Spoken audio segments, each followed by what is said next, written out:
Number of viewers for WNBA games that Caitlin Clark is not in is like 3 to 4 million. When she's in the game, when it's her game playing, it's like 17 million. Yeah.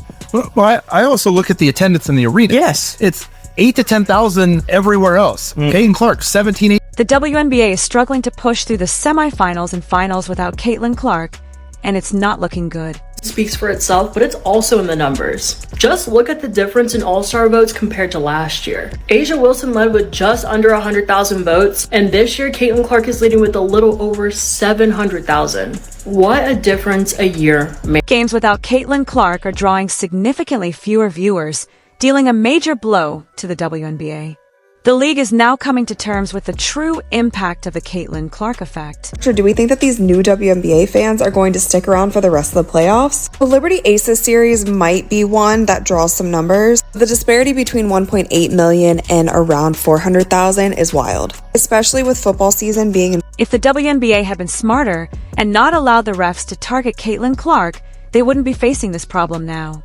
Fans are tuning out because the games just aren't the same without her. Just look at the...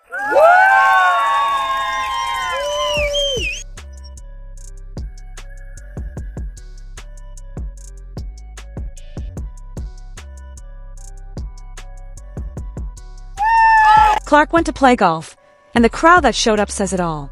It's safe to say that if Caitlin were still in the playoffs, the WNBA would be bigger than... Up. Because it's her, you have people like, what's her name, Jamelia Hill or what? I can't stand her. Yeah. You got these women who are coming on here and they're saying it's because... Caitlin faced adversity all season, with fans, media, and analysts doing everything they could to bring her down. But she never wavered, staying composed in press conferences and on the court, even in the toughest environments. She dominated the league. She balled out. Meanwhile, critics scrambled for every excuse under the sun to discredit this generational talent. Caitlin Clark on the USA team. If we put Caitlin Clark on the roster, we're gonna get tens or even hundreds of millions of fans to watch our game. And we sell out every game, even our exhibition game. Those things just don't matter. Women's basketball has never been about millions of people watching or selling out arenas. Come on now, give me some good reasons. Caitlin Clark just scored 30 points, 8 rebounds, 6 assists in front of 20,000 people. And in that game, she tied the rookie record with 7 made 3-pointers. I just don't see how those stats are important. I mean, she missed USA tryouts in April. Yeah, that's because she was playing for a college national championship. She couldn't do anything about that. That's not her fault. I'm just saying she could have been at USA trial. Caitlin Clark has left an undeniable mark on the WNBA. Even before turning pro, she had already captured the basketball world's attention with her legendary college career at the University of Iowa. Her performances weren't just impressive, they were revolutionary, redefining the standards of college basketball.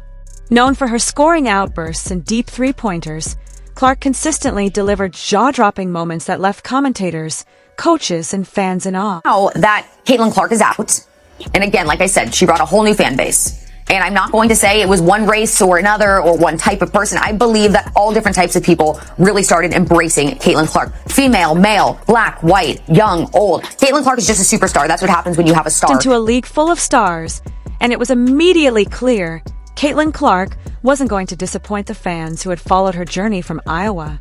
Excitement buzzed around how her game would translate to the professional level, and she exceeded every expectation.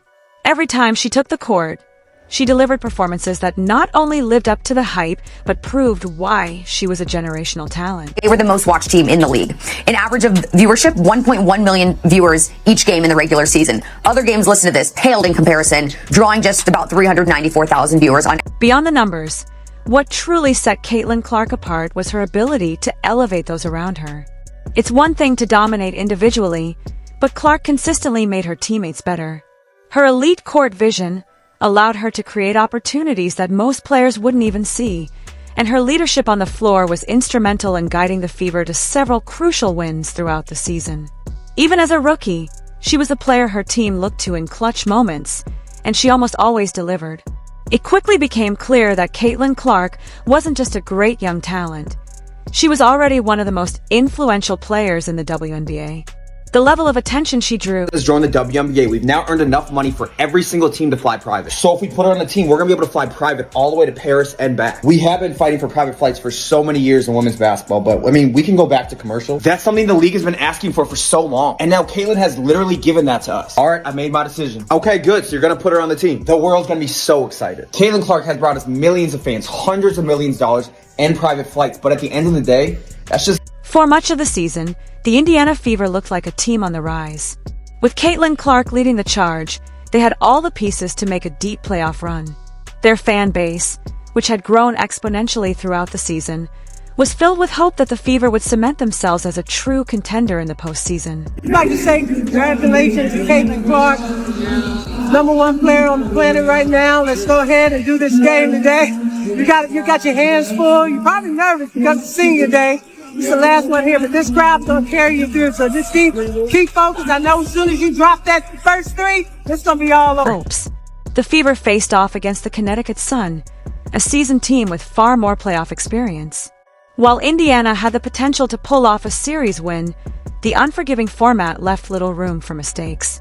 In the end, the short playoff structure proved costly, leading to an early exit for Caitlin Clark and the Fever. GM in Connecticut, I said, Darius, let's go back to, let's have one game in Indy. He said, there is no way I'm going to do anything to allow my team to get out of this arena. And I said, well, I don't blame you. I said, because we will have 19,000 people ready for you. And he said, I don't want to go back to Indy. But our players deserve a chance. The lack of a home game was especially devastating for the Fever. As one of the most passionate and dedicated fan bases in the WNBA, Fever supporters regularly packed arenas with nearly 20,000 fans. That kind of home court advantage can be a game changer, especially for a young team. In the end, the Fever were eliminated, and Caitlin Clark's rookie season came to an abrupt and disappointing end. The entire series felt like a missed opportunity, not just for Indiana but for the WNBA as a whole. The league lost one of its biggest stars far too soon, and the rest of the playoffs suffered because of it. The best-of-3 format in the first round has faced heavy criticism in the wake of the Fever's elimination. For a league striving to grow its fan base and boost viewership, the 2023 season, the WNBA had grown by 40% viewership from 2022 to 2023. But with Caitlin Clark's arrival, it's grown by 400% viewership. What that means is if the WNBA were continue to grow at the rate it grew from 22 to 23, it would take until 2028 to do what Caitlin Clark did. The NBA, for example, uses a best-of-5 format in the first round of its playoffs, allowing teams more time to adjust, recover from early losses, and build momentum throughout a series. In contrast, the WNBA's shorter best-of-3 format lacks that same opportunity. That this group accomplished that, a lot of people probably didn't think was possible, one, to start the season, and two, after the start we had to the season. So,